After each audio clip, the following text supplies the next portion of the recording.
So this horse Leo is much on other videos how easy he is, and in what you call, I don't know what they call that, freedom training or whatever. I know I've just been doing it a long time because I recognize very early that horses will make a decision either to stay or go depending on how they perceive the relationship and their personality and how they read you. So this horse here, you think, okay, everything's going along, very inviting, goes along, just pump job, wants to please, loves, he's typical in your pocket type of horse, but really engages and want to do things.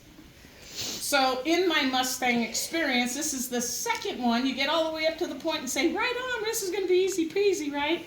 You pull them in, you get your blankets, you pull your saddles, getting ready, and this sucker goes, oh God, that is a mountain lion or a bear, and you're going to tie that on me? I don't think so. It's the first time we've seen a transition in this horse that said, I am wild and you're not tying that on me. So you'd look at him and you'd think, wait a minute, that should be so easy because it's deception. It's a deception in the way he's perceiving and being wild and knowing I've had these kind of horses before. I said, if I ever got another one, I'm going to do it different. I'm going to do things different. Because he's so afraid of the saddle. It's leather. It was an animal. And it's not going to go on his back. So then he was afraid of a horse with a blanket. And so, he saw a horse with a blanket, got him around him for a minute, and then realized when it started to move, holy shit, that's a horse with a, I don't know what that is. It's a night kind of get me. Jumped the fence. So things that have color, this is why sometimes I say, not only with this high sensory deception that these guys have, eye, smell, just sensory about them to stay alive, they see things, and they see things in a lot deeper, I think, than we do, and that's what's to keep them alive. So long story short, then we do this. I want to put, because he's had, me around him and touching him, and so that's easier to get them where you can put maybe a blanket on them, something that's touching them and they have to see, but you have to give it to them in doses that they don't fail. So what we're doing today with him, we did tie a blanket out. He's still not sure about, but you don't want to be hung off and you don't want to act like anything's wrong. The biggest thing I see is people will hang off them with the fear of something's going to happen, which you have to have a respect of your situation, but you can't just treat them as if, something's going to happen. You start acting like that, something is going to happen, and you have to really know, good boy, good boy, good boy. And I'm going to put a halter on him. I'm not trying to restrict him. I want to deal with a lot of my horses, especially these kind, and in fact, I mean pretty much everybody. I want to be able to deal with them haltered or not haltered, because if anything ever happened, you have to get to your horse. Wouldn't it be nice to know if there was an emergency, something going down, that he's going to connect to you. You don't have to grab onto him. He's going to come along, because that's been the routine, and that's your relationship. And I find it, very soothing to know that you're base enough, that they feel safe enough. So, because he's not worn, and once it gets down around his back end, it's going to scoot him. I know these things work. It's going to scoot him. So I think the surprise for some people who get in trouble is if they haven't crossed these waters, they don't know what to expect. Everything looks quiet outside of him fiddling around a little bit. Now he's fine, but this isn't it. If he grabs that and pulls it, he can scare himself, fly around here. I mean, there's so many things that can happen, and we want him to just digest it, right? I don't want him going through me, though. That a boy. Oh, it's a boy. Maybe we should have a little, give him, so, see how he kind of twinged right up through there? So with the saddle, I would put the saddle on the fence, and he was just scared. And so like a surcingle or these kind of things where, you know, and if you cannot get your hands on your horse, I say you don't do this.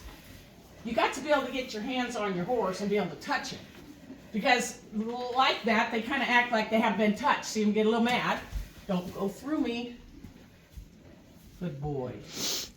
There he goes. Good boy. Chewing. Good boy. Again, if he pulls it, he might scare himself to death. Yeah, boy. And then he just takes it in stride and give them to him in little doses. He's going to wear this because this is going to be our step to helping us to saddle in this horse. Now, the other thing is with the kind of horses like him, and even ones that have a personality of not so inviting, because the other horse, the first horse that was scared to death of the saddle, was pretty wild. He wasn't, I would not say he's a come up and visit you horse. It took a little bit.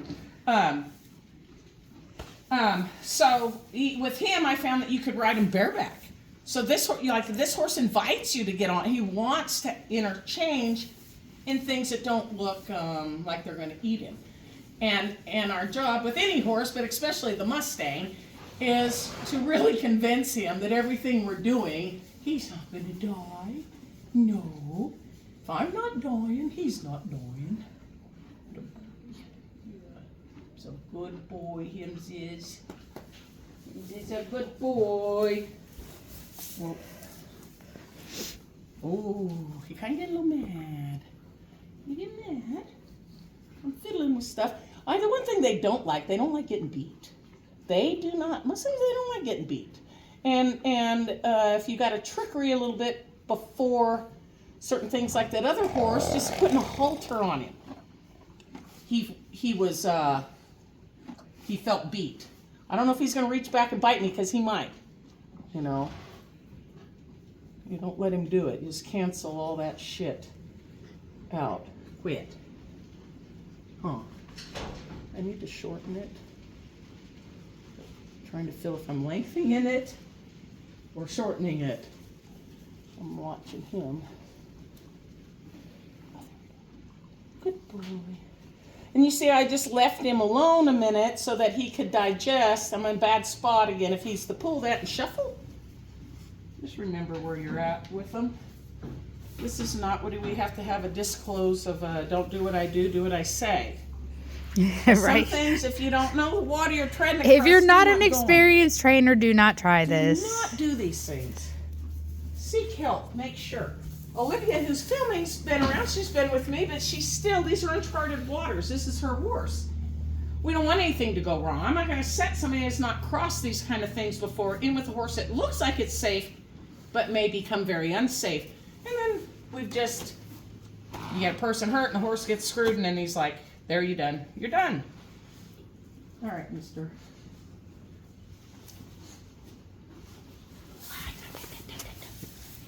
You can go in. He can walk around it. He can walk out. Good boy.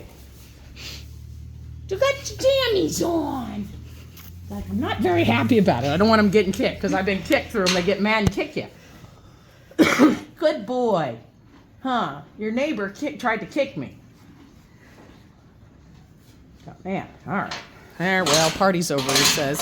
Nothing to see here, ladies and gentlemen. Nothing to see here. So this is, I would say I'd rather go over on a horse than under. And what I mean by that is I'd rather have him pass the period where we should have done this already. So he knows how easy small it on is. Him still. I know, but it's kind of That's our smallest cooler. He's just long. He's long. He is long. So the wintertime and when it's nasty outside, it gives us a good time to get on these horses that need this other stuff where we've been on a lot of horses that can go outside and work already. We try to keep the weather appropriate. Wintertime's a good time for young horses to come in and get started.